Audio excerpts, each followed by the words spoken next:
I found my own name carved into a 10-year-old wall, and beneath it, the symbol of the man who had sent me to die. Welcome to Untold Lores. The woman who knew too much of 4. Her name was Senna, and she did not volunteer it. I had to ask twice. She led me through back streets I would never have found on my own. Passages that had been bricked up and then quietly unbricked, gaps in walls no wider than a shoulder. She brought me to a room below a stone cutting workshop 3 levels down from the main street, behind a door that looked like part of the wall. The room had 6 cots, 4 of them occupied by people who all stopped talking the moment we walked in. They looked at me the way you look at something that has walked through the wrong door. Senna set a cup of water in front of me and sat across the table and said, "Tell me everything. From the moment you received the briefing." As I talked, I watched the faces in the room, because that is what you learn to do when you have been in enough tense rooms. You watch the faces, not the speaker. A young man with a burn scar across his neck gripped the edge of his cot a little harder when I described the gray-coated officer. The 4th, an older man at the far wall, turned away entirely and faced the stone when I said the word Eastern Garrison. Then she said, "The man in the gray coat. Did he have a ring on his right hand? Flat, dark metal, no stone." My chest went cold. He had. I had noticed it because it caught the light wrong, too flat, too heavy. "Yes," I said. "Then you met the architect," she said. "And the fact that you are here, alive, is either the most dangerous accident in 20 years, or you are exactly where he wants you to be."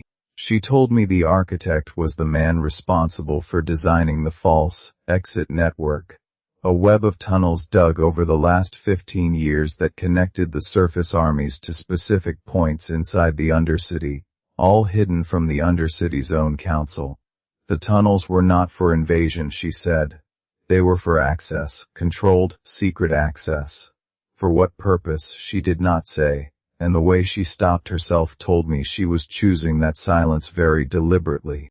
"Whose side are you on?" She looked at me steadily. "The Undercity's," she said. "We have been trying to stop the architect for 3 years. We were close, and then you walked out of that tunnel, and now every calculation I had is wrong." I kept that thought close. That night Senna gave me a task: find a council elder named Oren before the architect's people did. I found Oren the next morning at the lower market, exactly where Senna had said she would be. Oren was older, gray-haired, straight-backed, and she looked at my scar and my gray coat and said, "You are not from here." Not a challenge, just a fact, stated cleanly. She said, "Did Senna tell you what she is?" I said no. Something shifted in Oren's eyes, not warmth, not relief, something more careful than either of those things. She reached into the pocket of her robe and pressed a small key into my hand. "There is a room beneath the old Hall of Locks," she said. "3rd corridor, the door with the double mark. Go there. Raid what is on the walls.